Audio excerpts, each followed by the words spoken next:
मराठा आरक्षण पुरस्कर्ते मनोज जरांगे यांची आज पुण्यामध्ये शांतता रॅली होत असून सारसबाग ते डेक्कन येथील छत्रपती संभाजी महाराज चौक अशी ही रॅली निघाली। रॅलीमध्ये हजारो मराठा बांधव सहभागी झाले असून साताऱ्याहून पुण्यामध्ये पोहोचलेल्या मनोज जरांगेंची कात्रज पासूनच रॅली निघाल्याचं पाहायला मिळालं।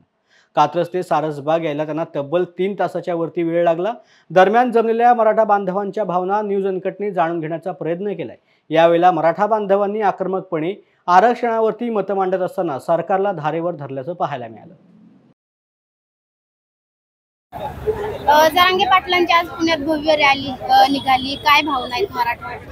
भव्य रॅली निघाली, मराठ्यांना आरक्षण ओबीसीतून दिलं पाहिजे सरकारने। आता अंत काय नाही, ओबीसीतूनच पाहिजे का? हो, 50% वर बाहेर टिकतच नाही ना, ओबीसीतूनच पाहिजे। दादा, काय तुमची काय भावना आहे? रॅलीमध्ये तुम्ही सहभागी झालाय, कधीपासून? प्रथम मॅडम, पुण्यातल्या सर्व लोकांचे आम्ही आभार मानतो भरपूर संख्येने लोक आल्याबद्दल। आणि लवकरात लवकर सरकारने आमचा अंत पाहू नये, लवकरात लवकर आरक्षण मार्ग काढून लवकरात लवकर आरक्षण दिलं पाहिजे।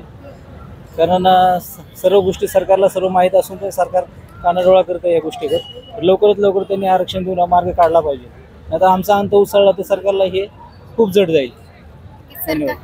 सरकार कानाडोळा करते, तुमचं काय? निश्चितपणे आता आपण पाहिलं की मागच्या काळामध्ये मोठ्या प्रमाणामध्ये कुणबीच्या नोंदी देखील सापडलेल्या आहेत आणि मूळ मराठा हा कुणबी आहे आणि कुणबी समाज हा ओबीसी प्रवर्गामध्ये येतो, हे वेगळं सांगण्याची काही कुठल्या भविष्य ज्योतिषाची गरज नाहीये।